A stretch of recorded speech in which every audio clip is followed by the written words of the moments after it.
Da-dun, da-dun, da-dun. Steve. Da-dun, da-dun, da-dun. Austin. Da-dun, da-dun, da-dun. Fully return. Da-dun, da-dun, da-dun. WrestleRamble.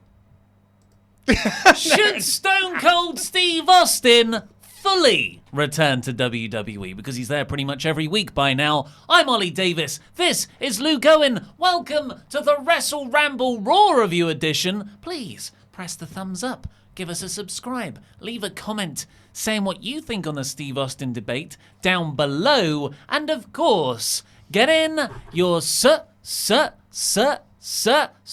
chats, because not only is Chopper Pete Quinnell manning them, note I did not use King, because we have a usurper all the way from Germany. He's flown in just for today to be here live in the studio.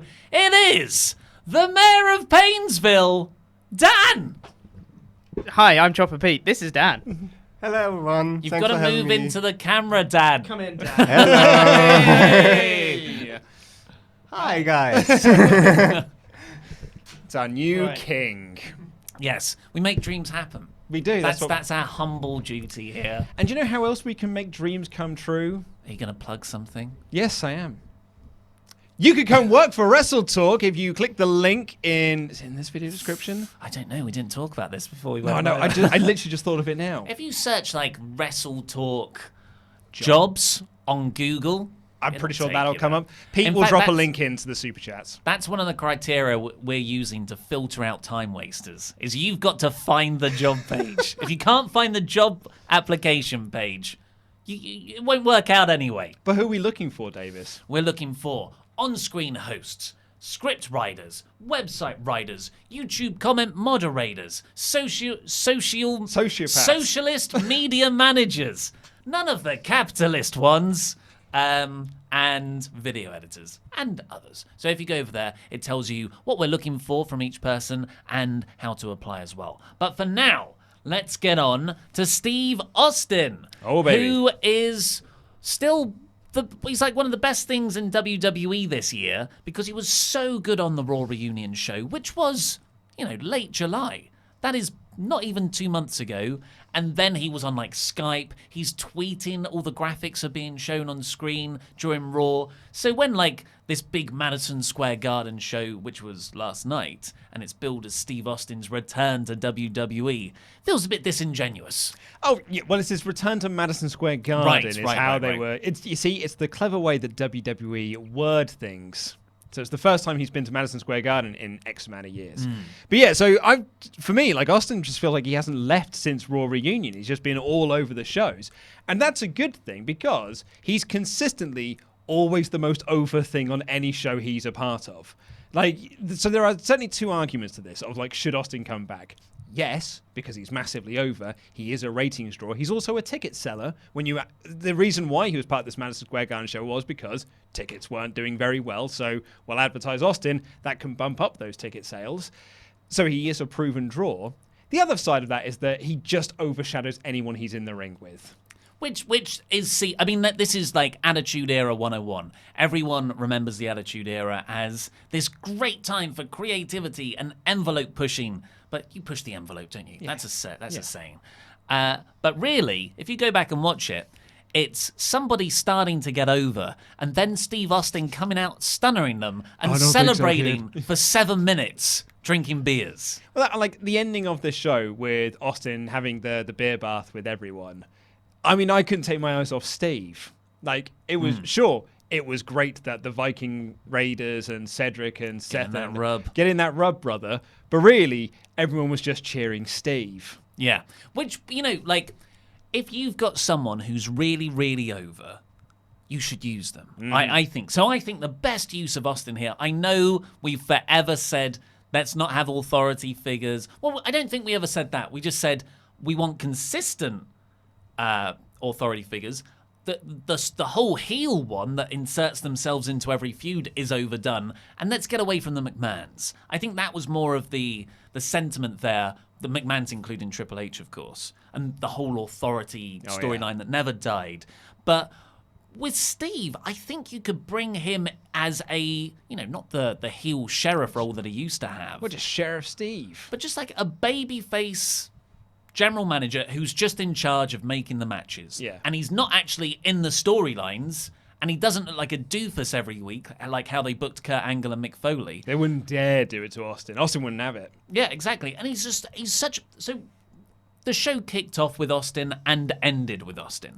And just his promos aren't classic Steve Austin promos, but they feel so real compared to everything else on these shows because he just goes out there and speaks from the heart. And he's such a good orator that I could listen to him talk forever. That's why his podcast is so successful. Yeah, I think it was Matthew of Botchamania tweeted out there. His favourite thing about Steve Austin now is he comes back, sort of slurs his way through some stories that he's vaguely remembered, and will then go, all right, and now let's talk about the stuff WWE actually want me to do. Yeah. Here comes the monster among men. And it goes into a completely different tone. When he's out there just going like, goddamn kid, I remember Bret Hart's music and then match, and then SummerSlam. Me and Gerald Briscoe got drunk and nearly arrested on... Wait, sorry. I'm still confused about the South Africa thing. Can we take a step backwards? Yeah. And then, like, he said in this promo, because he came out and he remembered all these Madison Square Garden moments, one of which was The Undertaker chokeslamming him so hard he got knocked clean out. And SummerSlam 98. The first time he's ever been knocked out, he looks up and he says to Earl Hebner, "Where am I?" And Earl Hebner says, "You're in the Garden." That is a cheap pop. That is a local sports team cheap really pop. was. But what it is a concussion. Oh, yeah, and it led to a terrible match. Yeah, and it's like, oh yeah, concussions weren't a problem back then. No. They were just a fun thing that happened. Goddamn kid, I just forgot where I was. Oop, happens. But like you said, Austin oozing charisma. He's just so, like he's like a friend that I like hanging out with. And I'm sure a lot of wrestling fans are like that, and mainstream wrestling fans, casual wrestling fans. They like having Stone Cold as an authority figure, a general manager on Raw, would bring in that audience that AEW are trying to capture. Bingo! And then you can use Austin. Sure, he's so good, and he does overshadow the other talent, as we saw in the main event, and we'll come on to that. But over time, you can use that to get that talent over. The problem with Austin, I guess, at the moment, is that you just fly him in for these big shows, and he gets huge nostalgia pops. If he's a more consistent weekly character, you can start to share that heat out, essentially, amongst the younger performers. No, totally, and I think it could work. Absolutely, I think it could work. And bringing in that, the lapsed fan, so to speak, as a way to compete against AEW is a pretty solid idea. And WWE's marketing at the moment seems to be based around so much around legends. Like the advert for SmackDown really feels like it's focused on, here are all the great stars that you might have remembered way back when. Oh, there's some new people as well, but don't care about them. Edge is on the trailer. The whole WWE 2K20 trailer feels based around legendary type stuff. Raw Reunion was a USA idea because they want to bring in these lapped fans to tune in and watch Raw again. So why not just lean into it? Why not just really bring Steve Austin back? Such a good character, such a good personality, the biggest wrestling character that you've had. You may as well just use him if he's quite happy to show up and do shows. Yeah, have at it. Yeah, and you've got the USA Network connection with his show that currently goes out directly after Raw. Yeah. So yeah, it makes a lot of sense to me. Whether Austin, it seems like he'd be up for doing it. Yeah, he's WWE through and through. He seems to be very happy at the moment. But yes. Lovely, warm, naturalistic, genuine opening with Austin just happy to be there and in front of the Madison Square Garden crowd. But we've got a very awkwardly staged Universal Championship contract signing to get through. Yeah, he brings out both of them, and Austin's just like, okay, now can you just sign this contract? It says yeah, I will, Steve. But first, I would like to get this promo. And I'm like, oh, God, Seth. And then eventually Austin's like, yeah, no, I just need you to sign the contract. It's like, you're right, Steve. But I would like to continue my promo. And I'm like, you're making me not like you, Seth. Yeah, it's weird because at first I thought it started off as an interesting storyline. Braun and Seth winning the tag titles. And there's some intrigue there. But the more it's gone on, the more Braun and Seth feel like Seth and Becky in that they don't actually have on-screen chemistry. And I'm not saying, like, romantic. It doesn't just have to be romantically. It could be as foes. Yeah. But, like, I just don't... When I watch Braun and Seth cut promos on each other, I can never get beyond them as just characters. Yeah, no, reading I a hear script. that. When Braun said, "I love being tag champ with you," and I'm like, do you? Because what have you done together as tag team champions? Yeah. So all that stuff was, well, it was a very minor part, but Seth and Braun isn't clicking. I think we're all just waiting as well for The Fiend. Pretty much, yeah. And Seth's not doing himself any favors when he says he's the best professional wrestler on the planet and the crowd boo him for it. Yeah. Madison Square Garden crowd. Oh, and this was a heel-friendly crowd today. Oh, smarks. But then, as a testament to how good the guy is, AJ Styles comes out, completely gets his segment back on track. And he comes out and he does this rubbish impression of Stone Cold, which is... I am the king of terrible Austin impressions. He cannot take my gimmick. But it's like even better when, is it Luke Gallows who does an excellent Stone Cold impression, is standing right there. And he comes out just like last week. He's the most charismatic thing here apart from Austin. And he walks down the ramp and the crowd are chanting asshole at him and what. This guy is, one of the coolest heels and he's getting Madison Square Garden to boo him. Oh, yeah. And particularly when Seth said, "I'm the best professional wrestler on the planet," the crowd were chanting AJ Styles to be like, no, AJ's a better wrestler than you are. And yet here comes AJ and can still cut heel promos and get the crowd to boo him. He's very good at what he does. And what happens is the OC get in the ring, and of course, there's a little brawl that happens. Braun and Seth end up outside with Gallows and Anderson. AJ is there cockily because he's just sort of dodged a Seth attack. And it is perfect. He's just like, walking backwards, all smiling. But we can all see Stone Cold behind him. Everyone knows what's going to happen. And then boom, stunner. AJ sells it with the sort of backflip, legs in the air. Oh, yeah. The Rock himself tweeted, the king of selling stunners, The Rock, saying how good that sell job was. Oh, yeah. And like, the problem is at the end of this, I can't wait for that AJ Austin match. Well, yeah, okay.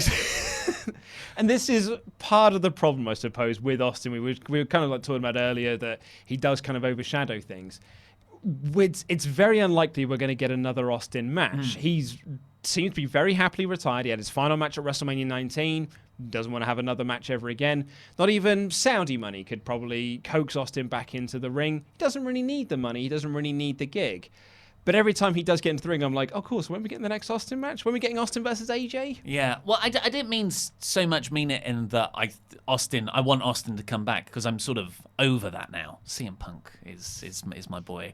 But Braun, it's more of an indictment of Braun and Seth. How I don't I see what you're saying. don't really care about that match or feud at all. And that's problematic because it's not just one match for the top belt in the company. It's also for the tag titles as well, which is a storyline that I'm not invested in. Considering how they built this feud, why aren't they facing Gallows and Anderson?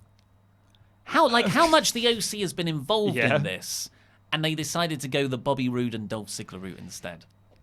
An excellent question, and one I do not have an answer for. And I suppose that really was, because I very much enjoyed this episode of Raw. Yes. Really, really fun episode of Raw. But I did feel that it felt like a house show more than a go-home show for a pay-per-view that's coming up on Sunday. Because, to your point there, the Seth Braun storyline in either one of their matches wasn't really furthered. In fact, nothing happened. I don't think that storyline's been furthered now for 3 weeks. Ever since they won the tag belts, I'm like, oh my God, this is going to be great. It feels like they've just incrementally done nothing until the pay-per-view's happening, and then we're moving on to The Fiend instead. It's weird because this all set up a main event, a pretty big 10-man tag main event of the OC and Rudolph versus Seth Braun, Cedric, and the Viking Raiders. Yes. And there were moments in that match, which was really fun. It's this big 10-man tag Madison Square Garden schmoz. But the crowd didn't care for like the first half of it.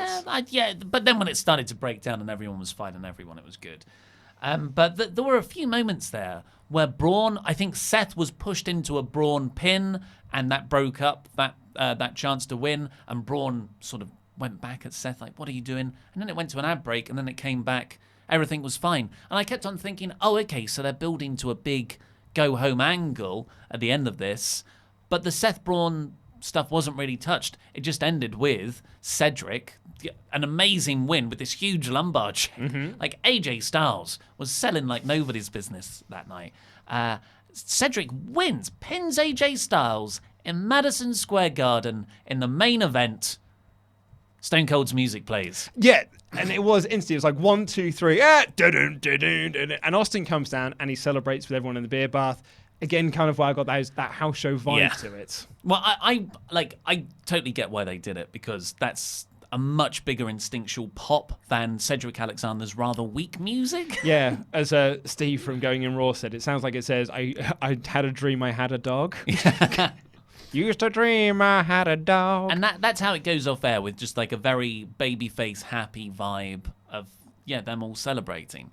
But yeah, so Braun and Seth wasn't really furthered, but to go back to this, I think there is a definite place for Austin to be a general manager of Raw. I completely agree with you. Completely agree. Let's see what all of you folks thought on the super chats. So, first things first, we're going to get Mayor Painesville Dan to read some out later, but for now, you guys are just going to have to deal with me.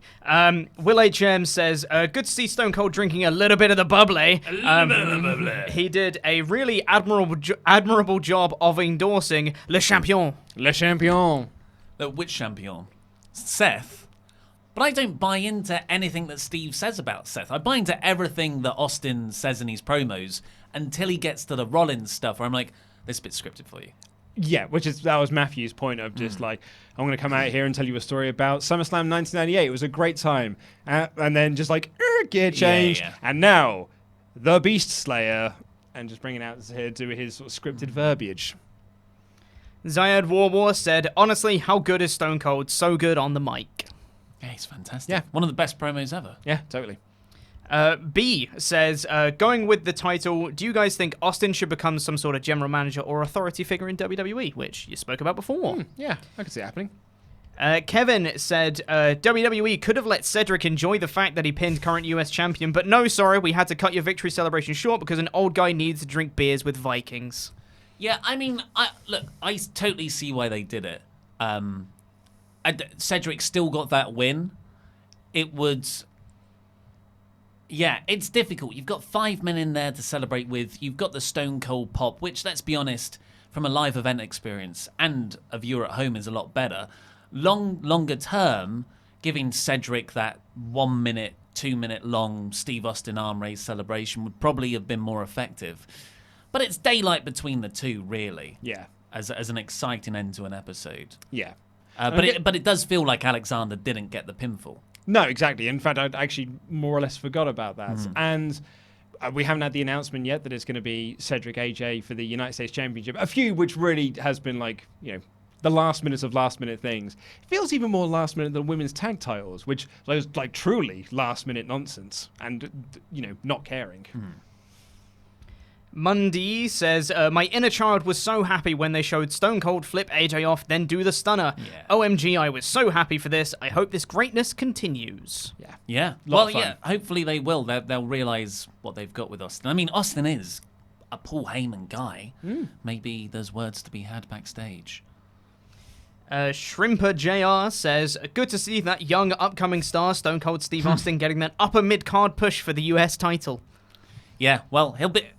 Yeah, look, everything you're saying is right, but I can't disagree with what they did either. And if you do use Austin as a consistent weekly character, he can start to share those pops around. And we'll do the last one for now before we get into the main show. Graham Scrivener said, if Stone Cold comes back, what if The Fiend strikes first? Well, because the way this was all set up, I really, really like this episode. Not just because of the great in-ring wrestling and the focus on it that WWE gave the matches, but also how Clash of Champions feels like a very B-level pay-per-view. And actually, it's just a larger Raw to Hell in a Cell, which is the big show. Like, Clash of Champions is just a little thing we have to get through because really this is all about The Fiend. So this whole episode had The Fiend looming over it in my head. So when you've got that celebration bit at the end, I'm I'm only half happy for everyone because the other half is worried that the Fiend's going to suddenly appear and take out Stone Cold. That's kind of what I thought was going to happen. To be honest, I was kind of waiting for that to happen. I was like, oh, that's why Austin's come down now, because they're going to do the big chung, chung, chung with the lights. And that's how Raw will go off the air, is that with the Fiend laying out Braun and Seth to be like, it doesn't matter which one of you wins on Sunday, because you're going to have to face me at Hell in a Cell. And so I was just sort of waiting for that to happen and be like, okay, yeah, I mean, this is all nice, this is all smiles. And then the copyright logos came out. I was like, and the show's ended. Okay, yeah. Okay, fair enough, I guess. But I mean, like, they could have done that. The camera is slightly moving there because I was getting cut off. Cheers, Pete. That would have been a good ending. I almost like that they didn't go that route, though. Well, no, you're right, and I completely agree with you. And I think my overall negativity towards this show, a show which I very much liked, I just want to lay this out there again. I don't want another Kong Skull Island situation on our hands with the roles reversed, is that it did feel like a house show. It didn't feel like a go-home show for a pay-per-view or a show that was designed to further storylines. It was just, we're at Madison Square Garden, so we're going to put on a Madison Square Garden house show, and it's going to be a fun time for everyone. And that's a good thing. Got no problem with that whatsoever. That's absolutely a fun thing. But when you're 7 days away from a pay-per-view and you've got this Fiend storyline, I'd have liked something to have kind of like continued it going as opposed to just the Firefly Funhouse thing. And as I say, because he was such an overlooming presence of the show, him showing up right at the end would have put a nice little exclamation point on that idea that he was just sort of looming over this entire show. Well, I guess we'll see tonight. We'll come on to it later when we discuss the Firefly Funhouse episode. I think that big Fiend thing is going to be on SmackDown tonight with The Undertaker. And then you don't want to have big Fiend angles back to back. Maybe, yes. But let's get on with the full show. So, obviously, Stone Cold Steve Austin returned in the opening segment. Any other bits to talk about for there? Nope, don't think so. Well, it of course ended with AJ getting that fantastic stunner. And then we go to an ad break, comes back. AJ is still selling the stunner. He's in the corner, which is like really interesting dynamic because he's got a match right now with Cedric Alexander. Cedric Alexander's coming out. And usually you want the babyface to have the injury. That's totally how Cedric was booked for the last 2 weeks, actually, in King of the Ring. But here you've got heel AJ suffering from a stunner and Cedric beating him up. Yeah, beating him around ringside. They are both so good in their roles as a babyface and heel that I just wanted to see AJ get beat up more. Yeah. I was so thrilled to see that stunner. I was like, now hit him again, Cedric! Hit him again! But it didn't last very long.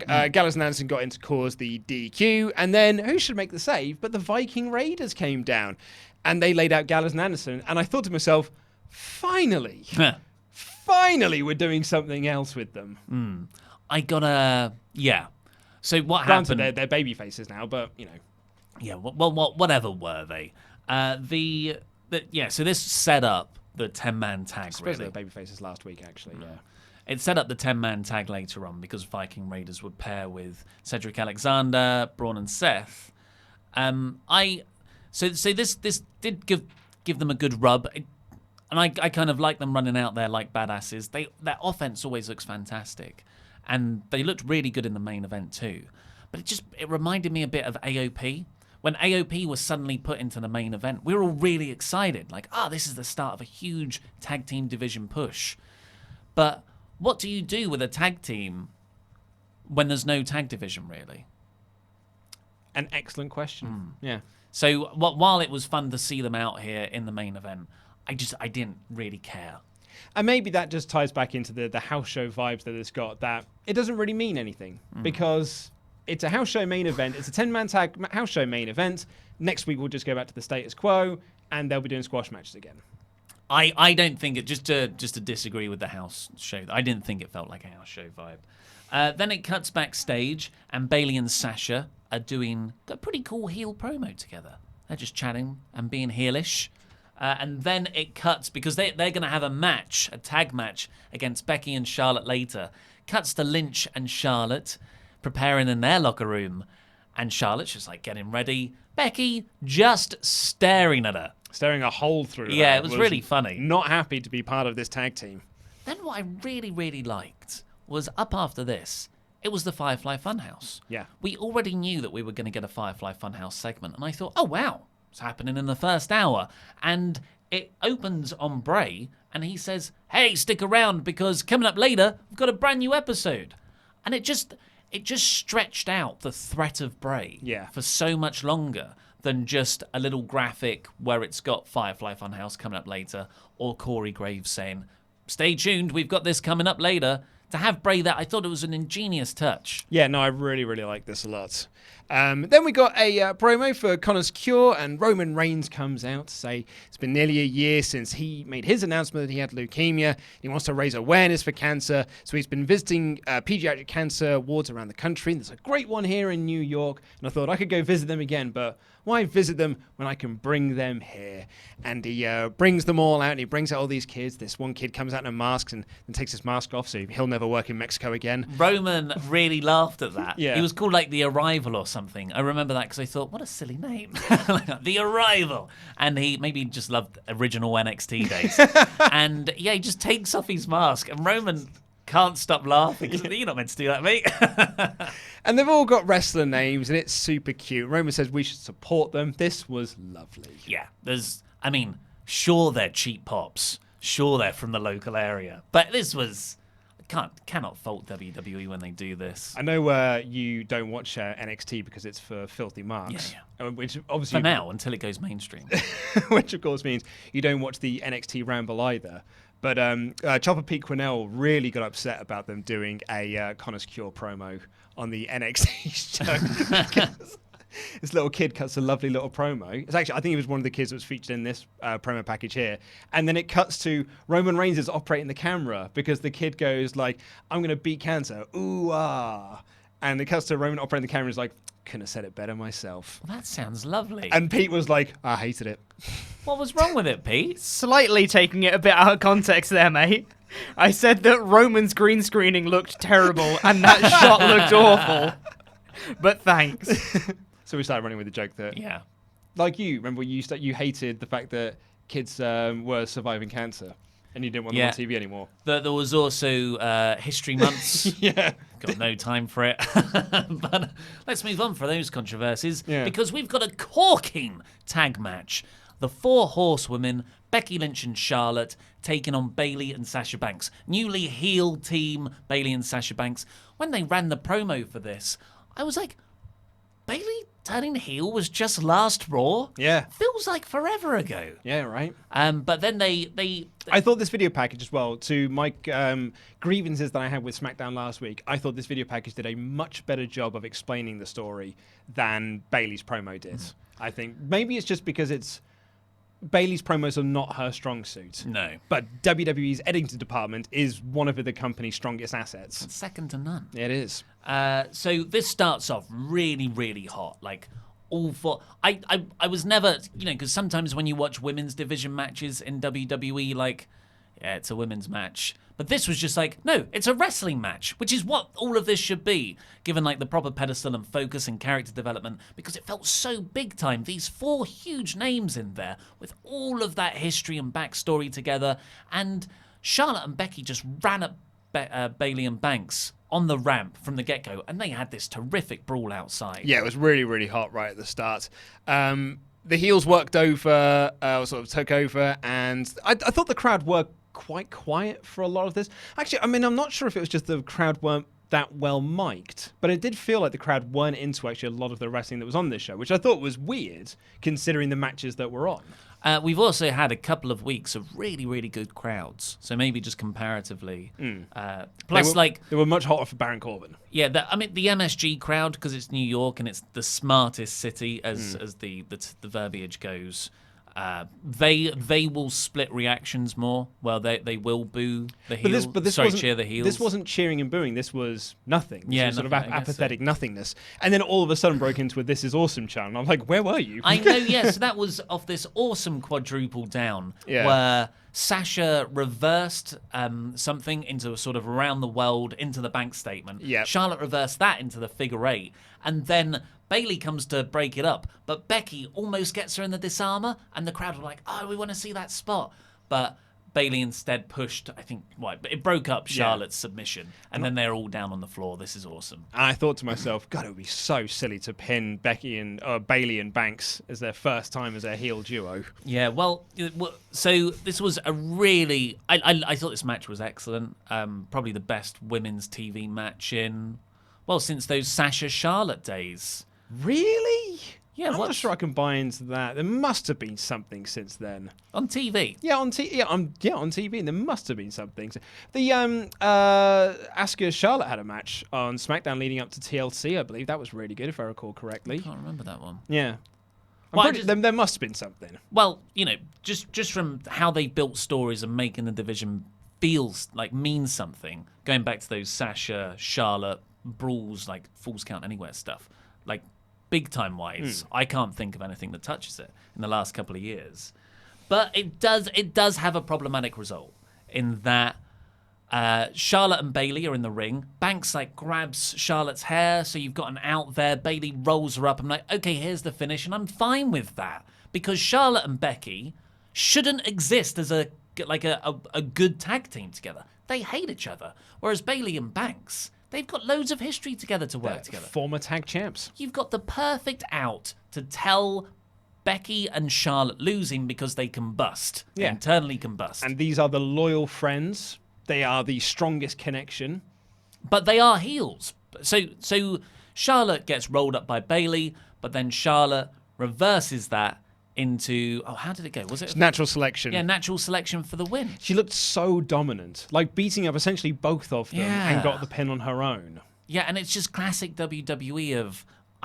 Charlotte's the best, and she's great. But you've pushed her, you've over pushed her in this moment because Bayley and Banks really needed that win. I think the only reason I could think that they did this, but this is also very classic WWE, is that so Charlotte's losing on Sunday. So you want to give her a win before you lead into the pay-per-view, and Banks is likely going to beat Lynch, so you don't want to pin Banks as the challenger going into the pay-per-view. But you can have the challenger pin the champion heading into Sunday to try and build some intrigue into that. That is the only way I can see that this is why Charlotte pinned her. If Charlotte just wins on Sunday, then I've got no explanation. Yeah. But if Bayley retains, then that is, that would be a one-way round it. I thought something similar when the result happened. Brian Alvarez observed, wrestling observed, nice, that this Sunday it's in Charlotte's hometown or whatever. The next pay-per-view's in San Jose. Really? Bayley's hometown. So maybe Charlotte loses in her hometown and then Bayley loses in hers. Which is classic WWE. Yeah. But yeah, it's a real shame because Bayley and Sasha, I think, need that credibility as a heel unit to win their first. To lose their first match as heels as a team. I don't know why you would do that. I don't know why either. I think you liked this match more than I did. I really enjoyed. I thought it was really good. But again, it's that Kong Skull Island debate again, where because you liked it way more than I did, even though I very much liked it, it sounds like I'm being down on the match. So here's negative Nostradamus. Okay. So we said that usually Vince gets bored after 3 weeks following someone re-signing with the company. Oh, yeah. There was a report on Monday that Sasha had re-signed. That's been debunked since. But she's returned for now. And she got this heel push. She's in the main event feud with Becky for the Raw Women's title. That was about 3 weeks ago. Uh-oh. And her team just lost. But I think she's winning on Sunday. Yeah. Or it's the start of half-hearted booking. Even if she does win on Sunday, she's not booked as a proper champion. Becky wins it back the next night. I don't know. I'm just being negative Nostradamus. Okay. I mean, if I'm putting money down, so I don't want to give away too much from our our predictions video that we'll do this week, but I do think that Banks is winning, and I think Becky's going to SmackDown. I think she's going to be one of their featured stars over there on the Fox show. That's what the advertising said. Oh, really? Yeah, there was an advert somewhere, or it was like a draft some sort of Oh, wow, draft really? article. Yeah, and it had Becky on SmackDown. Oh, wow. So after that, the OC are backstage, and AJ is complaining to not Renee about something. And Rudolph, the impromptu tag team walkover. I, at this point, thought, this will be a really epic showdown between the challengers and the champions going into Clash of Champions, forgetting that Gallows and Anderson are not the tag champs. It's a better world that you live in. And they form some kind of alliance because Rudolph are going for the tag titles. Yeah, Rudolph the Rando tag team. Then we got Rey Mysterio versus Grand Metalik. Whoa. Hello, mate. Yeah. Yeah, very nice. That's They did great. Lucha, and it were lovely. I really like this. Grand Metalik is just incredible. That they call him King of the Ropes. And that is his gimmick. Like, I just want to see him walk on ropes, springboard off ropes. He seems so at home on the middle rope, just walking it. Yeah. It's bewildering to watch. They said on commentary that at one point, I can't remember what company it was that he worked for. I don't actually know a lot of Grand Metalik's work outside of WWE, I'm afraid. That he was he held 4 different belts in one promotion, or apparently across or he held world championships across 4 different promotions or something. Apparently, he was like an amazing wrestler at one point that was pushed to the moon. Yeah, Grand Slam. Grand Slammer League. But yeah, they just did some nice stuff. I felt like Ray got a little hurt during this match because he ate a super kick and then Grand Metalik landed right on his face off a dive. But he seemed fine and hit the 619 and a frog splash for the win. That was really fun.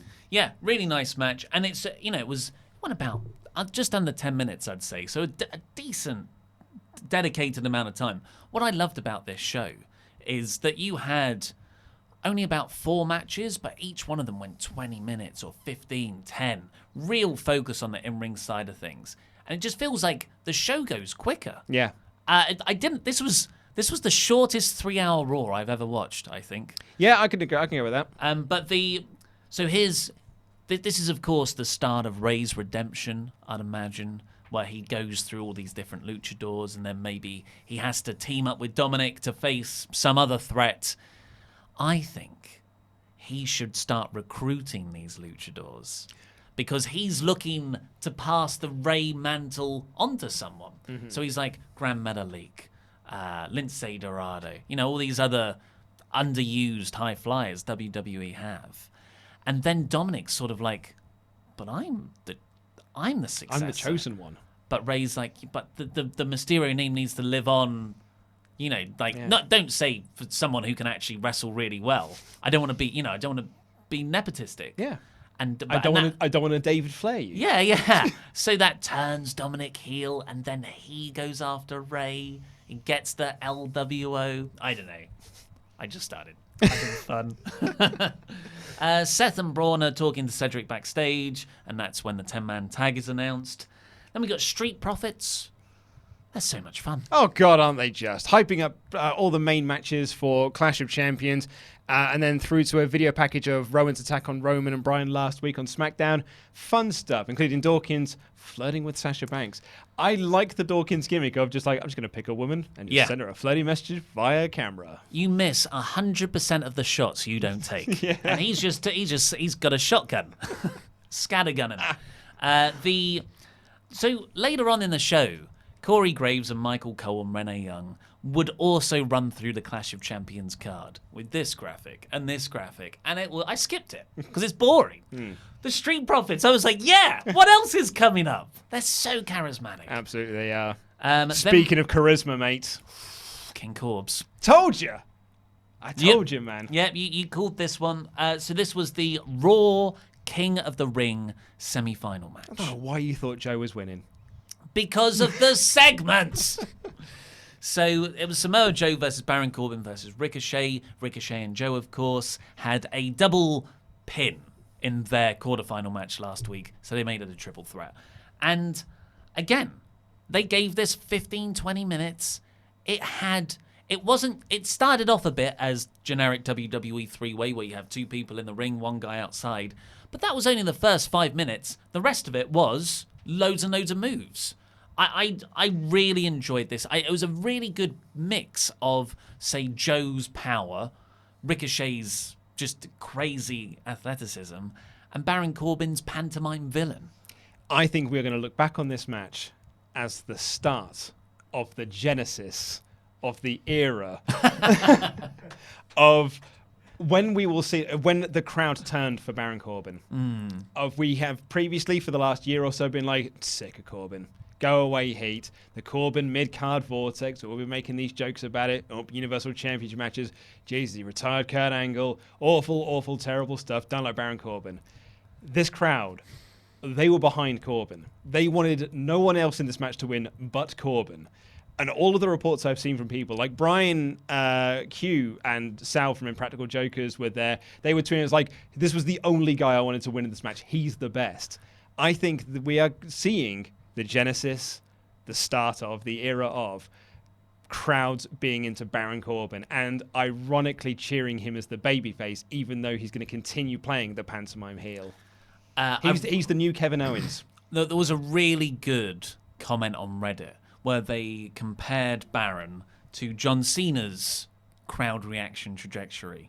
And they said John Cena, of course, was a babyface forever. Everyone wanted him to turn. But then he kind of went so long as a babyface and stayed a babyface, he became an actual babyface again. And now we all love John Cena. Baron Corbin, they kept him as a heel. Everyone was sick of him as a heel. They kept with him as a heel for so long. Now we all love him as a heel.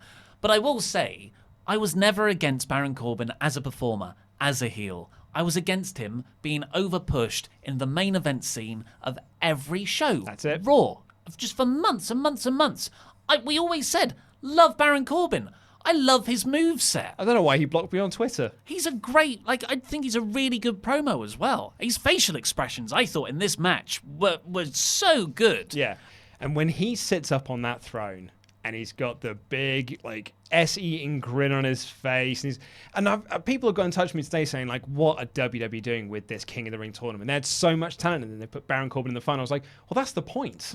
It's meant to make you mad that all of this great talent didn't make it through to the finals, and it's stupid Baron Corbin that has instead.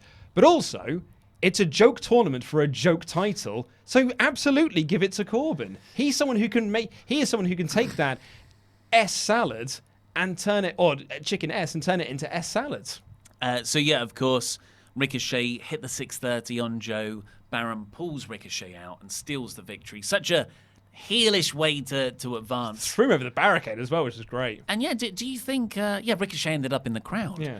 Do you think Baron will win overall then? Because he will face Chad Gable in the finals at Cock this Sunday. And I think that WWE's plan from the outset we'll be so behind Gable because we don't want to see Corbin winning. But I wouldn't be surprised this coming Sunday if the crowd are 100% behind Corbin and are going to boo every time that Gable gets on offense because no one has bought into Gable's story throughout this tournament. You can't. So what WWE used to do is they'd never rely on New York as a crowd reaction for things, but they would for 6 months down the line because they'd say New York would be about that far ahead of everywhere else, just in terms of who's over as a babyface and heel. So maybe they'll push him as a heel now, but in the back of their heads they're thinking later down. We can the do line. that, so yeah. Personally, I think Chad Gable's got to win. It's the story you're telling. Otherwise, you've just made fun of a guy for being... Yep, that's totally what they're going to do. I was going to say, also, to your point, why did you have Joe on SmackDown? Misdirection. Okay. Ease People's Choice Award. Yeah. So apparently the E People's Choice Award has got, for its TV show of the year, has got things like Game of Thrones, Stranger Things, Greg's Anatomy, something or other, and Raw. And it feels like WWE have paid for them to be nominated within that category. You know how the Golden Globes is a joke award ceremony because studios essentially just pay to win and you just sort of bribe the... This feels like WWE have said, we'll give you a load of money if you'll nominate Raw. And they've gone okay, yeah, doesn't really matter. You're not likely going to win. And Stranger Things is in there. If that sounds like a conspiracy theory, ESPN legit made a different category for WWE. Because they want to be recognized as a TV show and not a sport. They want to be seen as an entertainment product. So yeah, so ESPN made up their own awards ceremony. They didn't even do it at the awards ceremony. They did it on the red carpet in the most awkward manner possible because they didn't care about it. So yeah, I can easily see WWE approaching E and be like, we'll do this for you. We'll scratch your back if you'll just say that Raw is one of the best TV shows of 2019. You got to think E have got one eye on the next series of Total Divas, where Ronda Rousey's going to be a part of it, and that's all the stuff that E like to cover. Anyway, the next match was a rematch between Lacey Evans and Natalya after the Handkerchief of Doom won Lacey the match last week. Again, these two work really well together, and it can't all be Natty. No. I've got to think Lacey has improved so much, or maybe she's just getting a chance to show what she always had. I think that's what it is. And it was hard to see when it was just walking down to the ring and being completely overpushed in a feud with Becky Lynch. Well, this is what I was going to say. I don't want to put thoughts into your own head or speak on behalf of your thoughts and feelings on this, but I think that you were jaded by the stupid catwalk gimmick and then the big over push into the Becky feud that you almost couldn't see the wood for the trees, that she's actually quite good. She was just way over pushed beyond her limits at that point, and her opening 6-month gambit was trash. Yeah, that could very well be the case. But they had some good wrinkles to what they did last week. There was a really cool spot, I thought, where Natalya got trapped in the apron, so in the ring apron, and Lacey was just kicking her in the head. Yeah. Really stomping her, and then she choked her using the solid part of the apron, not the sort of drape apron, as a guillotine spot. I do like, she's so similar to Baron Corbin in the way that she got over pushed and now she's settled back into a more role befitting of her. Yeah. And I actually really like her moveset as well. Yeah. I think her moonsault's great. Her Bronco Buster's really, really nice as well. Like the big handstand Bronco Buster that she does is great. I thought Graves and Renee had some good moments on commentary here. I say they had some good moments. Graves had some good moments in making fun of Renee because Renee was telling the story that, well, Natty's mad at Lacey Evans after what she did last week. So when Lacey's in the ropes and Natty won't break the hold, Renee's like, well, I mean, she's angry. She's upset. She's going to be doing this. And then later when Lacey trapped her in the apron and started beating her, and Renee's like, oh, what's all this now? And Craig's like, oh, but what if she's just mad about what happened last week? Natalya did get the win back from last week. What was Lacey's tap out? It was the weirdest tap out I've ever seen in my life. But it was in the sharpshooter, of course. It almost felt like someone had told her what a tap out looks like, but she'd never seen one before. So she interpreted the words that someone had said to her. And go back and watch it. It's remarkable. Flailed. So this will probably have a pre-show match, Natalya versus Lacey this Sunday. I don't know, dude. We've got those women's tag titles, so that's got to fill up part of the pre-show. Maybe they'll become a team off the back of this. Oh, the new bar. The best of 7 series. There was a 24/7 title recap from earlier in the night, so I don't know whether it happened before the show began or whether it was the show, in an ad break. But R-Truth got rolled up by NBA player even something. I've written here Sportsman. Yeah, Sportsman. Sportsman rolled him up and then revealed that he was with a different sports team now, which got him some heel heat. And then R-Truth rolled up the Sportsman, and then Cole told us that R-Truth is going to have to defend the title this coming Sunday in some fashion. Harmless fun. WWE are bored of their own title. Oh, yeah, totally. Then we got... Here we go. Before we get into that, so I know you missed this because you skipped it, but they did announce that the women's tag team titles will be defended at Clash of Champions, and it will be against Fire and Desire. Oh, was that in the match rundown? Yes. Just get the Streets Profits to tell me. Well, that's what I figured as well, because I don't tend to watch the match announcements, but I thought I am going to watch this one just to see if they are going to announce Fire and Desire, because otherwise we're saving this for SmackDown, which just further highlights how they don't care. I get because Dawkins could have cracked onto Cross again. Yeah. Two goes in one night. Banks, Cross. But then we got the Firefly Funhouse, teased by Bray himself earlier in the night. And he starts off doing a Mexican accent. Hola, amigos! Yeah. And I thought, okay, well, that's going somewhere. It didn't. It was just a fun thing. Then Rambling Rabbit pops up and starts saying... Stranger Danger. And all the other puppets start saying Stranger Danger. And Bray says, yeah, there's a stranger here. It's Stone Cold Steve Austin. And Abby, the witch, starts saying, my clock's been stuck at 3:16. And, they got the 3:16 on the LCD screen. And LED screen. Huskers and Bird Raptor were saying, hey, you took out other legends like Jerry Lawler and Finn Balor and Kurt Angle. Mick Foley is like, hey, you're going to take out Austin, right? Stranger danger. We don't know who he is. And they all say that and goes, no, that was the Fiend that did that. I've got no ill will against Steve Austin. That's when Abby says that her watch has been stuck at 3:16 ever since he showed up, and they all just start shouting stranger danger at him, and he can't take it anymore, and he tells them to all be quiet, and he breaks the clock to fix it to 11:19. So, first of all, just an amazing visual representation of the usual I hear voices in my head They count for me. Yeah. Really, just really, really good at explaining Bray's mental state and why he's attacking these legends. Now I feel like that retroactively explains the Foley attack and the Angle attack. But yes, the clock gets stuck to 11:19. 11:19, which of course means something. We don't know what it means, but there are two possible versions that I've found. It's the 11th of the 19th month. Yes, that's how it works. Metric calendar. Exactly. So there is a Bible verse, Ezekiel 11:19, Oh. and of course, Stone Cold's 3:16 relates to his mock of a Bible verse from Jake the Snake Roberts. Yeah. And Ezekiel 11:19 reads, I will give them an undivided heart and put a new spirit in them. I will remove them from their heart of stone and give them a heart of flesh. So that, to me, that's very much in Bray's style. Mm-hmm. But there's a much more wrestling-specific interpretation of those numbers. 11:19, which in the US way of framing dates, the 19th of November, which just so happens to be when The Undertaker debuted at a taping of Superstars all the way back in 1990. And Undertaker's going to be on SmackDown tonight. Yes. At Madison Square Garden. Stranger danger. Stranger danger. And it's odd, and I suppose actually it does tie in together because those two did have a Mania match, didn't they? They did. And Bray's whole deal in this is that he's not going to attack Austin because at the moment he's so focused on Seth and Braun because they've taken something from him. And you're kind of right. Maybe it's almost that bit of misdirect to say like, oh, he's not going to attack a legend like Austin.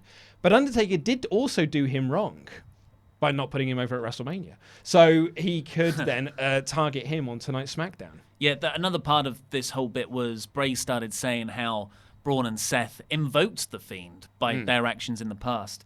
It's just like, I reckon we're going to get an angle between the Fiend and Undertaker tonight, and it might even possibly set up a match for Clash of Champions.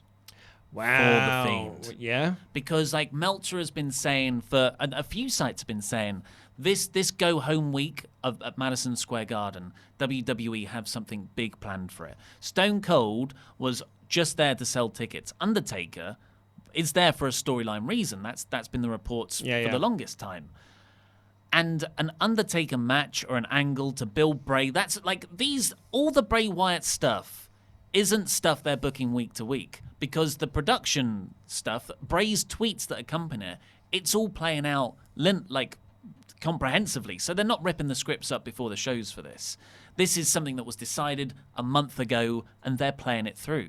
So I don't know whether you do the Taker thing to set up a match for Sunday or an encounter at Sunday, and maybe you get Taker versus The Fiend at Survivor Series for the title. I was going to say, yeah, because I'd imagine they're going to go with Seth Bray at Hell in a Cell, which Bray wins. And then, Undertaker going for the Universal Championship. Yeah. Stranger danger things have happened. I'm really excited to see SmackDown tonight. Yeah. I think all the stuff that you said, all your like problems and criticisms of this not feeling like a go-home show. I mean, WWE have made me optimistic, which traditionally puts egg on my face. Well, I'll tell you what, actually, it's very interesting. So I didn't have, after this show, I didn't really have much lofty expectations for SmackDown because I figured Madison Square Garden, just more house show stuff, and that's fine because it'll be a fun show and I will enjoy myself for those 2 hours, and that always gets a thumbs up from me. As long as I have fun, I'm going to give it a thumbs up, and that's a good thing. But now I'm genuinely excited because I do think we're going to get some Fiend Undertaker angle. I didn't know of that report that there's something big's going to happen this week, that they had something big planned. So I had no idea that was coming.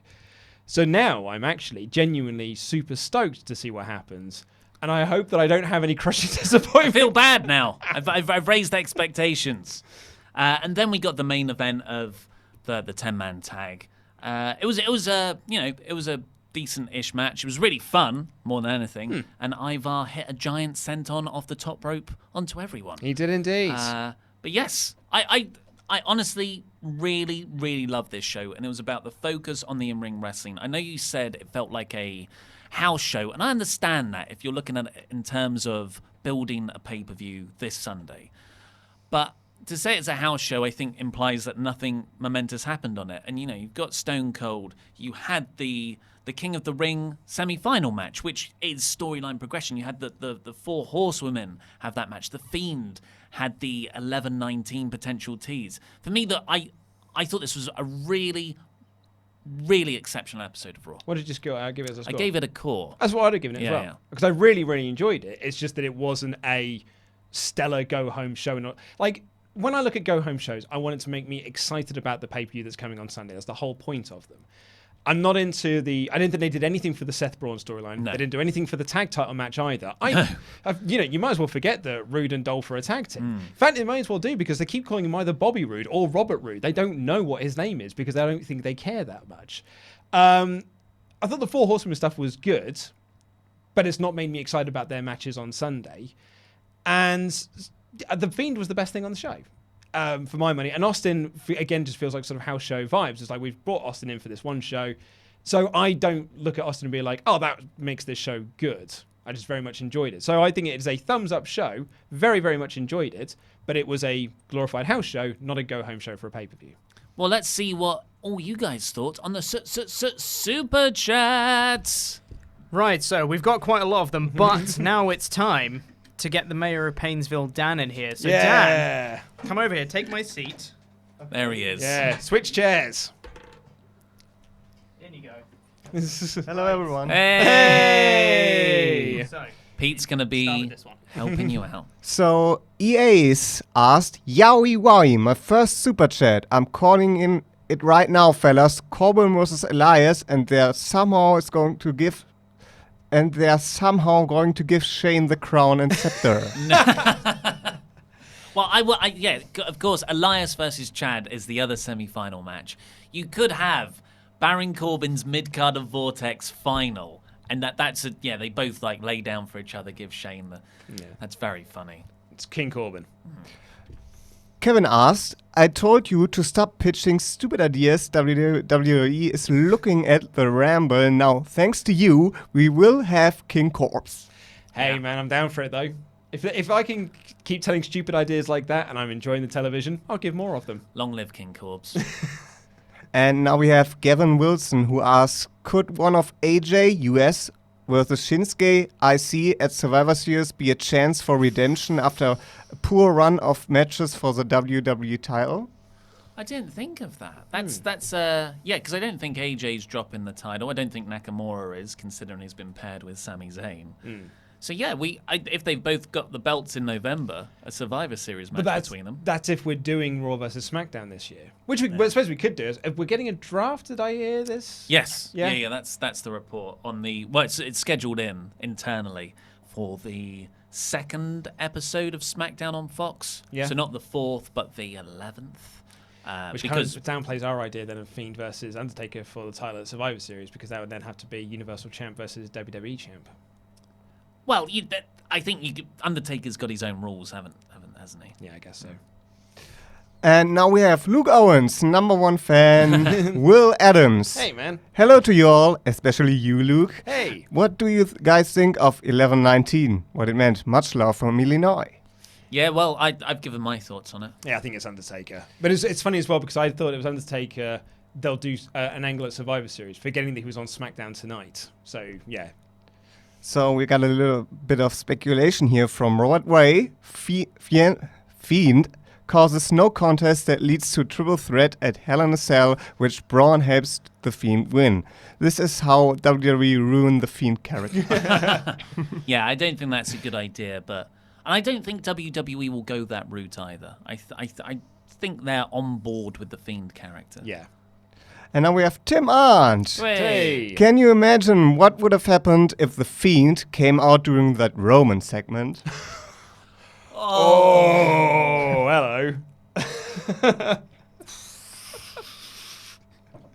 Yeah, that would have been cheap heat. Yeah. Now we have Kingman. Who will you have beat the Fiend and when? Chad Gable. Brock Lesnar. No, don't even joke. Brock Lesnar in a match he's not even a part of, and he wins the title. And now we I'm have... sorry, I've got a better answer. Bray Wyatt. Bray Wyatt should beat the Fiend and turn babyface and take control of the Fiend eventually. What, so you say it's an internal struggle. So someone is in the ring. No. There's no actual in-ring match. It's just a storyline. I'd actually be well up for WWE promoting Bray versus Fiend as a SummerSlam match next year to make everyone go like, how are you going to do this? But a guy in a mask. They did it with fake Rowan.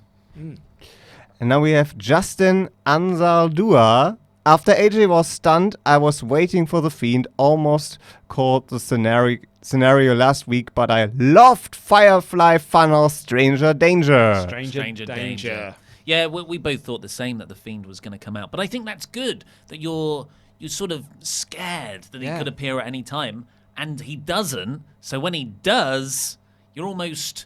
So, you know those rides at theme parks, when you just go up and then you're dropped? Oh, Twilight Zone Tower of Terror. Yeah, so it's just a straight vertical drop. I once spoke to an operator of those, and I said, when do you press the button? Because you're up there for ages. And he said, when the last person's legs stop swinging, that's when I know they're relaxed, and that's when I press the button. So that's like, it's a similar methodology here to you lull people into a false sense of security. I suppose actually the ride you're talking more is like the Doctor Doom Death Drop as opposed to the Twilight Zone Tower of Terror. I don't know. Yeah. And now we have Brock Betty. Finally, the Brock has come back to livestream and Patreon. P.S. Would have loved to see the Fiend take down Stone Cold. Felt like they were building to that. I like that they didn't. Yeah, and a Firefly Funhouse very much felt like they were saying he's not going to attack Austin, which is why I thought he might attack Seth and Braun. Now we have Brendan Rayner. On Firefly Funhouse, the clock changed from 3:16 to 11:19, the debut of The Undertaker in 1990. Yeah. And we have Sparks, who says 1919. Backwards is 9111, aka 911-1. Yeah, I mean, that's it is those numbers. Those are numbers. Then we have Kevin again, who says Fiend versus Taker will happen at Crown Jewel 2. The Saudi crowd will not know what's happening. Yeah. Although, severed heads are quite commonplace. So sorry.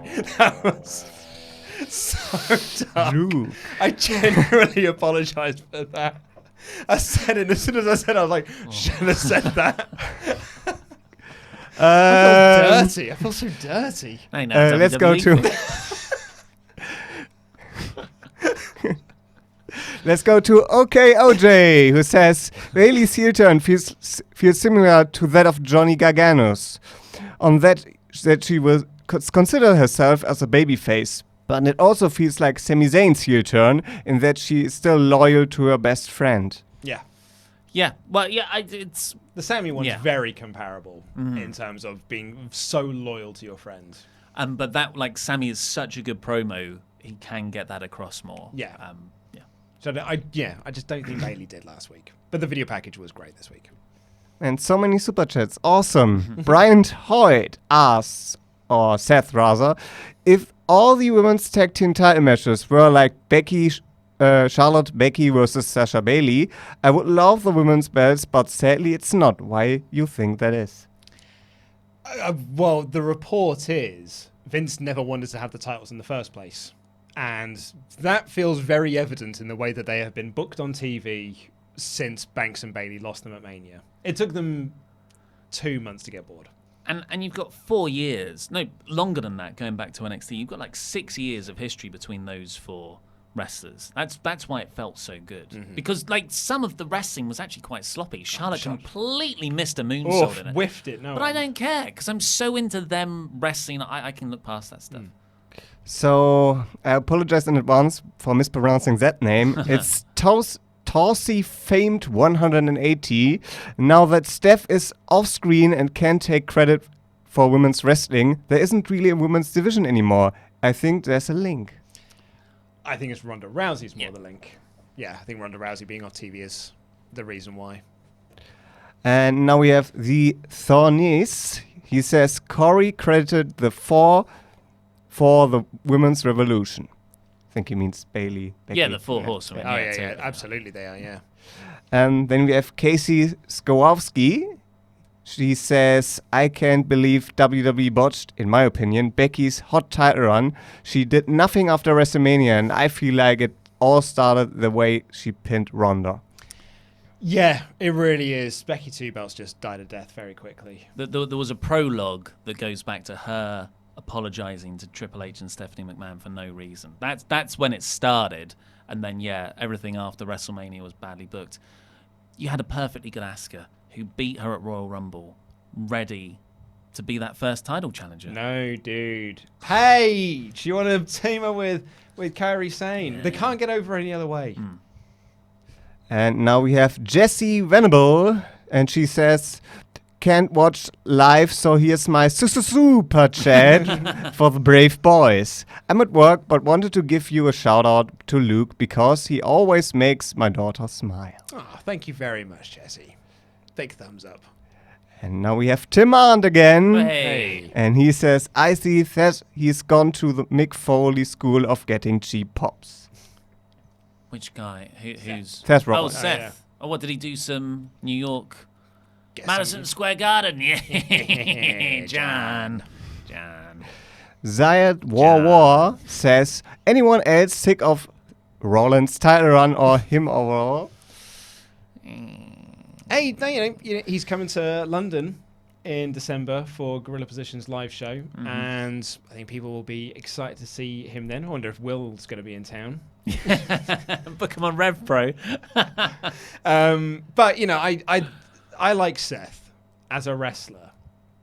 I don't like the way he is scripted. I don't really like his character much. I'd agree with that. And we have Joseph Gonzalez, who says, Rollins seemed like such a nerd in the first segment. Yeah, compared to Austin, those scripted promos really jar. It doesn't help as well when Austin's telling him not to cut a promo, but he insists on cutting a promo. We have BF3 Vortex, who says, doesn't it annoy you that Rollins gets shoved down our throats since what it feels for ages? He's good and all, but horrible as a babyface. Can't wait for Bray. Yeah. Yeah, I think a lot of people are. People use the shoved down our throats. The same way, you know, Roman was the same criticism. He's always shoved down our throats. That's why we don't like him. He's not as bad as Roman when he was a babyface on top forever, though. And we have Craig Pinn, who says, with all the WWE wrestlers seemingly wanting to jump ship to AEW, who do you think will be the first AEW wrestler or non-wrestler to jump ship to WWE? Good question, mate. Wardlow. Like it. Yes. What? That is the absolutely perfect answer to that question. As soon as I saw him, I thought, well, Vince will like him. Jericho. Oh, bit of the bubbly. Jesse Venable says, can't watch live, so here's my... We already had that one, Pete. I believe. Yeah, you make my daughter smile, yeah. Oh. Pete, why are you making him... Come on, Pete. Come on, Pete, mate. Dan. KJ says, what happened to the Scream Grapple? The Screen Grapple. Oh, yeah. It was just, we did it for a run of, I think, about 8 episodes. And then that was that series sort of done. That was like season 1. So, yeah, if people really want it to come back, Yeah, I think we just had to try and work out, particularly as well with the way that the wrestling world is being flipped upside down come October, and every show is moving to different days, and there are now 12 times more shows than there were previously. Got to try and work out where Screen Grapple fits into all of that. So now we have Sean Turner, who says, you've mentioned the good ladder match at All Out and how you don't know about it can get any better. To me, it's going to be more choreographed like Old Boy. Yeah, the choreograph is certainly the way to go. I mean, that ladder match was nothing but a spot fest. It was, as we were saying in the review, felt very small on story, more on like, what crazy stunt can we do next? And once we've done that stunt, once we've done all those stunts, we'll just do more of them. And now we have Ollie Davis's #1 fan, Jobber JJ. And he says, all is right in the universe. WrestleTalk is live. I've opened up a can of whoop ass with a little bit of the bubbly. A little bit of the bubbly. Then we have Zayat War, who says, happy World Suicide Prevention Day, Chopper Whopper. Thank you. Yes, Suicide Prevention Day. Please look into all of that. It's great causes. And we have Wilson Simmons, who says, I showed up late for football this morning and my coach is going to kill me. At least I get to enjoy one last lovely time with the boys before I'm dead. He's a brave boy. Do we want to take a guess of whether that's football proper or American football? I'm going to say American football. Training on a Tuesday at this time? Maybe. I don't know how football does it. Either one of them. And we have Zayat War again, who says, will you ever come down under for Tomo and I? Tomo. The Swaft Under. Yeah, Swaft Under. I'd love to. It's very far away. It is very far away. It's a long old flight. But I've always wanted to go to Australia, despite the fact that they've got spiders as big as houses. That doesn't thrill me. But if there is any Australian promoter that wants to book us to do a show and will pay for flights and accommodation, or if Tomo can put us up, then absolutely, we'd love to do a show. Australian wrestling scene's really good. Yeah, it the last really is. couple of years. So we have Jay Jones, who says, officially switched from ExpressVPN to NordVPN. Hashtag support Yes. WrestleTalk. Hashtag support your virtual private networks that sponsors your favorite wrestling YouTube channel. Nice. Thank you so much. Yes. That's a hella support because they paid a super chat to say that to us. Yeah. Nice. We have that one guy who says, I will subscribe to Screenstalker and tell everyone I know to do as well. But only if Luke cuts an Undertaker promo on Super Smash Bros. Oh, can I cut a promo on Smash Brothers? I like that game. I'm terrible at it. Well, just do it as Undertaker for the souls. I think the game is terrible, Vince. I do not like the way the characters move. They got no souls. So we have Malloy the Bear 12, who says, it's my girlfriend Cassandra's 21st birthday. She likes Ollie. Luke is alright. Can she get a birthday shout out and a little bit of the bubbly? Happy New Year's, Chopper Whopper. Thank you. A little bit of the bubbly. Sorry, what was her name? I remember. Cassandra. I actually remembered. Cassandra. I didn't need to ask a second time, but I'm just fine. So Well, I'm just busy trying to think of other celebrations to wish her. Happy Year of the Dragon, Cassandra. And we have Seth. Oh my god. Seth Amphetamines. he's just become a sledgehammer. So, welcome to Patreon. Guys, I became a Patreon and haven't been in credits. Yes, so because you became a patron this month, which means you'll be in the credits in next month's batch of videos. So all of October's videos with the credits in there, and you'll be getting your shout out later on this month with the nickname. He's very good at Twitter, Seth Amphetamines, because of Seth Rollins. So we have Dina Saisei saying just Dan. Dan! So you can tell this is when the stream started. Yeah. What? Yep. Oh, wow, really? Yeah, this Wow. is when the stream started. Wow. Oh, okay. Yeah. Oh, Dan, we might have to tag you out so Chopper can speed through these then. Okay. That was when the stream That's started. when the stream started. Yeah. That was a lot of super chats. Yeah. We are on the miscellaneous section. Oh, because because of the you've... grouping. Okay, no, carry on, Dan. Carry on, Dan. Okay, Dan. I have to say, Dina, she's one of our Discord moderators, so you're doing a great job. So KG says, I wish I could apply, but I don't live in the UK. Oh, to be an on-screen. Well, it's only on-screen presenters need to sort of be able to access London. Writers, script writers, social media managers. Go on the website page and look at all the different roles. There's so many roles out there for people who aren't based in the UK or in London. And now we have Killjoy. Hello, mate. The next WrestleTalk scholarship should go to Dan. Yes. That'd be ace. Gonna give you some protein powder. I need it. Yes. Then we have King Rasta, who says Kofi should have his own showcase in 2K20. Oh, as a storyline. Yeah, that'd be next year's game, I'd have thought. The problem was the Kofi run started too late in the 2K development cycle to get that in. His storyline of getting over is effectively one of their showcase tower modes, isn't it? Yeah. Do this gauntlet, do this gauntlet, do this gauntlet. And we have Azul Smith, who says, yesterday was my birthday and I got to be at Raw. Oh, cool. Yeah, Nice. what a show to see. And Antonio Gibbs says, fix the camera. I did, but thank Yeah. you. Then we have Greem Scrivener, who says, I wish I could work for you, but it's traveling there. Well, like we said, there's loads of remote positions. It's only the on-screen camera ones that we need people to be able to come into the studio for. All the others, you can work remotely. Then we have we have Danny Trashman DeVito, who says, hurt heel. Hurt. Heel. Oh, man. Oh, I can't wait to see the entrance again. I had, when I was on my flight to Amsterdam over the weekend, I was reading my book for a bit. Actually, I was reading comics, rather. And I was listening to my Spotify playlist, and that song came on, and I could just hear the hurt heel. And I keep thinking to myself, I cannot wait for WrestleMania. Yeah. I cannot wait till 80,000 people are doing that. Oh, chills, mate. Oh. That will be awesome. Now we have Jake C, who just says, mustache break. It's back. I saw that the mustache breaks returned. Yeah, with a new entrant. What a handsome man. Oh, Oh, Rusev. good crikey, what a handsome I man he know. is. He just got more handsome. Oh, dearie me. And we have Mr. Nico, who asks, is the GM role still a thing in WWE?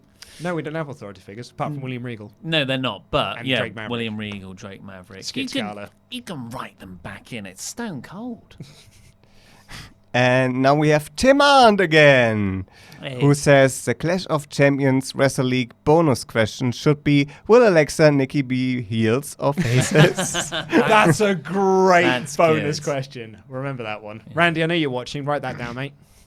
And now we have that one again, Torsi Famed 118. What was that? Does it?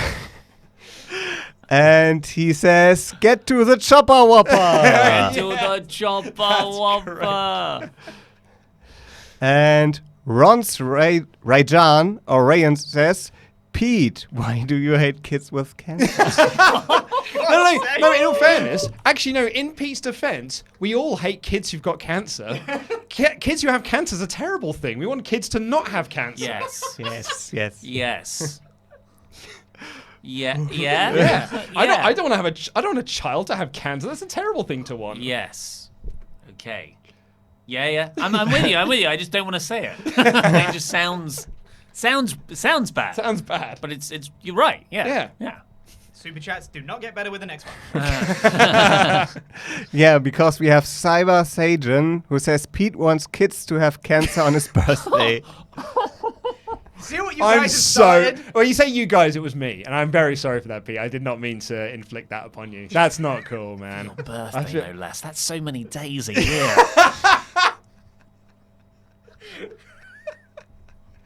Oh, dearie me. Oh my god. I can't. Anyway. We should move on. Yeah, let's move on from that. There, you're there. Sparks. That was the worst live event I've went to. We couldn't hear promos, and Fiend was advertised to appear, but which is why I purchased the ticket. Where was he? Fiend was Oh, advertised. I didn't know that. I know. Well, you got Stone Cold though. Yeah, that is bad if the Fiend was advertised. And if you can hear the promos. Yeah, but in Seth's case, that's probably a good thing. Okay, we've got 7 more to go, I guess. Yeah. And also some more. Oh, and also some more. Quinton Cardio says, I'd be a crying shame if The Miz was not Johnny Cage in the upcoming Mortal Kombat movie. I mean, you say it's a crying shame, but there are other actors. It's a crying shame. Yeah, no, I think it's a fairly good shout, but he wouldn't be in my top 10. And we have Kratos' Forgotten Son, who says, hello lads, I just wanted to send a shout out for the new WrestleTalk's showcase. It's lovely and I'm excited to see future episodes. Always awesome work. Can't agree thank more. you very much. Yeah, everyone go and watch the WrestleTalk showcase. Episode 2 went up yesterday with Gabriel Kidd, who is going to go to the New Japan Dojo. It's crazy, huge. right? That is He's huge. so perfect for it as well. Martin Kirby's on the show. My current, I've got because this show's introducing us to so many independent wrestlers. I'd say my new favorite wrestler, but it's actually like alongside loads of other people like Ojmo and Sean Custom. Scotty Davis, man, wow, he's incredible. I've seen him live a couple of times now. And my boy Jody Fleisch's on that show as well. Love me some Jody Fleisch.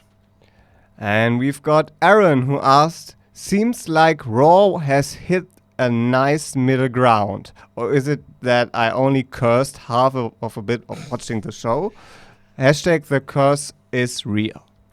Yes, the guy with the curse. What? So he stopped watched this show. So he watched a portion. Yeah. So did he only Which curse part of it? Which bit did he watch? I mean, I would say, but when Seth and Braun were cutting a promo, because that's the only bad bit of this show for me. He missed all of Austin doing his bit. Yeah. But then just turned it on when Seth was like, I'm going to cut a promo, Steve. And then he was like, you know what? It's been an hour or two. Let me check in. Oh, Bailey and Sasha Banks just lost. Those are the only two bad bits. And we've got Patty Kruger, who says, here's to my first donation on Super Chats. Shout out to New York, and here is to you all a little bit of the bubbly with the boys. A little bit of the bubbly with the Brave Boys. Also, New York is the best place on earth. So we have Zachary Jenkins, who says, so if Bobby Fish did not get hurt, would Strong join the era the way he did? It's weird because I love O'Reilly and Strong. Oh, okay. So I see the question. Is if Bobby Fish got hurt, would Roderick Strong have still turned heel? Yeah, I think he would have done. Yeah. So then we have Shrimp 3 Jr., who says, if you guys start WWE 2K Universe on 2K19, will it continue on 2K20 or will you start a brand new one? Yeah, so that's the problem. Pete's been working a lot to get the 2K19 universe mode set up. But I reckon by the time we pass that Screenstalker goal, we got to get to 50,000 subscribers on Screenstalker before we start that up as a series. 2K20 is going to be out. Oh, yeah. So we'll have to redo all that on there. But So yeah, we will do the most current game. In all fairness, though, I don't think anyone will be able to tell the difference. We could play on 2K17 and everyone would go like, oh, that looks like the most current version. It's the story, our story, that's the most important thing. There. Yeah. Then we have Maurice Robinson, who just says, what? What? I thought it was really funny how the babyfaces were trying to get the crowd to what them, but they weren't really interested in doing so. Yeah. So we have a couple of more. It's starting with James Hollins, who says, if it is Taker versus Fiend at Survivor Series, who comes out last entrance-wise? I vote the Fiend. And what did Braun take from the Fiend? Well, Braun broke away from the family. Yeah. I mean, he got drafted away from the family, but... What, and Which Survivor Series? Yeah, so who if comes it's last? Undertaker versus Fiend, who does their entrance second? Oh, Fiend. that's a good point, Yeah, yeah. it's got to be Fiend, right? Yeah, I'd say Fiend. Yeah. And we have Adam Pearson, hey, who says, Fiend versus Bray in House of Horrors 2, book it. Yep. Got to get that return of House of Horrors Did again. you see Randy Orton's tweet over the weekend? No. Bray Wyatt quoted Sister Abigail as like a quote thing, and Randy Orton tweeted him back saying, what, Sister Abigail's still alive? The one I burnt down in your house? So we subjected everyone to a House of Horrors match for no reason. Oh, man. That was way better than the WrestleMania match. Yeah. There was no projections or anything. There was a lawnmower that moved on its own. It was a tremendous match. And now we have Pavi, who also claims to be Luke's #1 fan. And he says, Raw gets all the big stars. Now WrestleTalk's Raw review also gets the big stars. No one can survive the pull of Raw's importance over SmackDown. Oh yeah. Well, until it airs on Fox. Oh yeah. Then we're booking Dan on all the SmackDown reviews because we're not coming in on Saturdays. We have Dwayne Cooley, who says, who hit the stunner a bit better, Becky or Austin? Austin. Yeah, Becky's one was very good last week. But then when you see Austin do it, you're like, oh, yeah, no, you are the best at doing it. I did see someone say, it was very nice of Kevin Owens to lend Steve Austin his finisher. That's funny. That's good. And now we have John DiPietro, Randy Datson's #2 fan, who says, what do you think of this? The Fiend comes out tonight, takes out Taker, then Taker takes out The Fiend at Hell in a Cell, costing him the title, setting up a match for Survivor Series. No, I think just strap the rocket to Fiend, have him win everything, and not stop winning. Yeah, I don't like to use this as a verb, but you don't want to ride back this. And now we have Dysentery Joe. I laughed so hard just paying tribute to Luke's served head comment. Severed head. Yeah. I feel bad for that It's been a joke. controversial show. Dan, what have you done to us? I'm sorry. Oh, just refresh. Sorry. There we go. Marcus Roman says, I'm sorry, Lacey versus Nettie, the Lacey versus Nettie match made me so mad because they showed the footage from last week with a few botches. This match felt very sloppy, and Corey Graves' commentary made it a lot of worth me. Bah. I enjoyed it. I didn't find it sloppy at all. No. I thought Natty looks really intense when she's sort of recent styles very good. And now we have Mike Martin II, who says 11:19 backwards is 9:11:1. Tomorrow it's 9/11th, and NXT is a 1-hour show. Big E heel turn confirmed. Finally. That's where the logic train goes. Absolutely. Always Always to go. Big E and Bailey stinging there somewhere. And now we have Tim Arndt again, who Hey. says Luke's joke proves that he let the Fiend in too far. Let the evil I in. let him in. I let him in. It was the muscle man dance all along. And Vectus V just asked for another mustache break. I mean, we can't do it here apart from. And Myron Spee.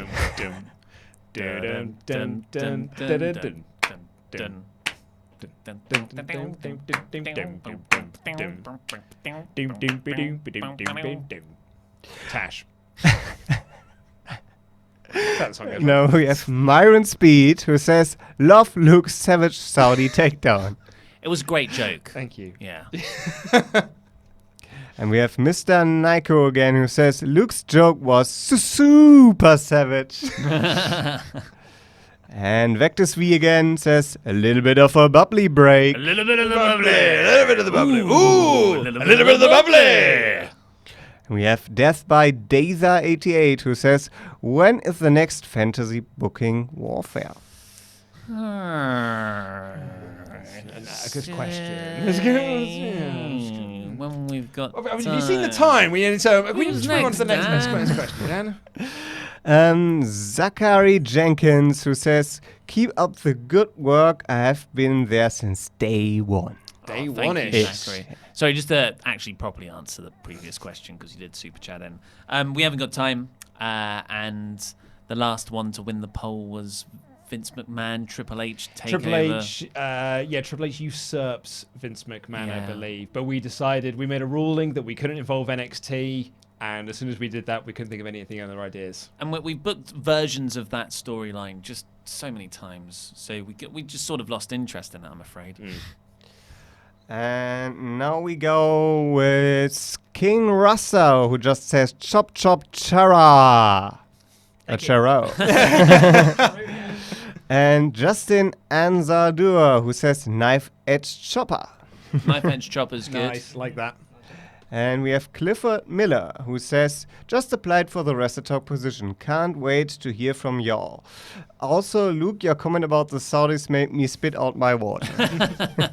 Yes, I did get through your submission. If we don't reply to any of the submissions as well, it's not a Oh, slight. yeah. So we've had a lot of submissions through, so we will not be able to reply to everyone. And the next one is Johnny Garcia, who says, if Pete wears the crown, he's Chipper Whopper. Does that make him the Burgwee King? Burger King, Well, probably, yeah, probably Yeah, okay. Burger King. maybe. Maybe. Do you like Burger King, Pete? It's alright.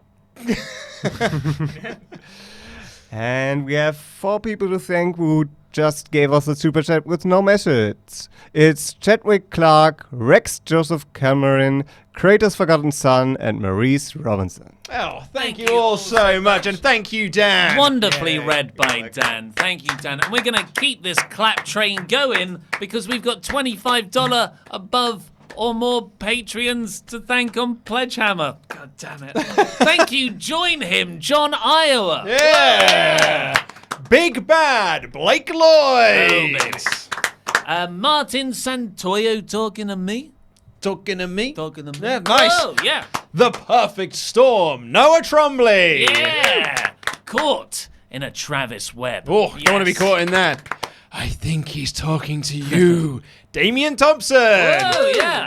The monster among Patreons, Brian Strowman. Ooh, Stream Slayer. Woo! My dick. Has Pete got these on board now? So handsome, he makes all the boys Joe Ellis. Yeah, Nice. good fun. Shaun of the Dead Peril. Great film. Yeah.